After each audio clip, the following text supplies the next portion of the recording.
سخنها را به مادرها و به زنها و به خواهرها و به ینگه هایی که در خانه داریم رفته رسانیم.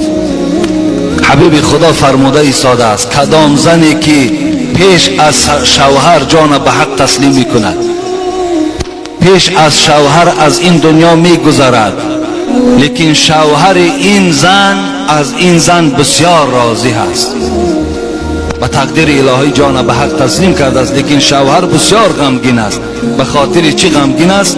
به خاطری که این زنی بود که زنی گویم فرمان بردار بود، زنی بود که همیشه در خدمت مرد قائم بود، همیشه سخن مرد برای خود گویم که یک قرار یک حکم قرار میداد. برای گویم مردن این زن، این شوهر که غمگین است و راضی از این زن است، حبیب خدا گفتن 8 در جنت منتظر این زن است. 8 در جنت.